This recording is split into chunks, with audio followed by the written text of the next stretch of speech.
If you wish to delete or remove your Phantom Wallet account, follow these steps. Access Phantom Wallet. Open the Phantom Wallet browser extension or mobile app on your device. Navigate to Settings. In the wallet interface, click on the menu icon to open the settings. Locate Account Settings. Look for the Account Settings or Manage Account section within the Settings menu.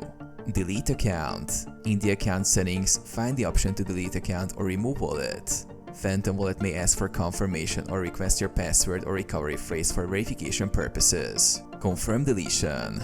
After verifying your identity, confirm the deletion of your Phantom Wallet account. Deleting your Phantom Wallet will permanently remove your account, including all associated funds and transactions. Securely backup recovery phrase. Before deleting, ensure that you have securely backed up your seed phrase or recovery phrase in a safe location.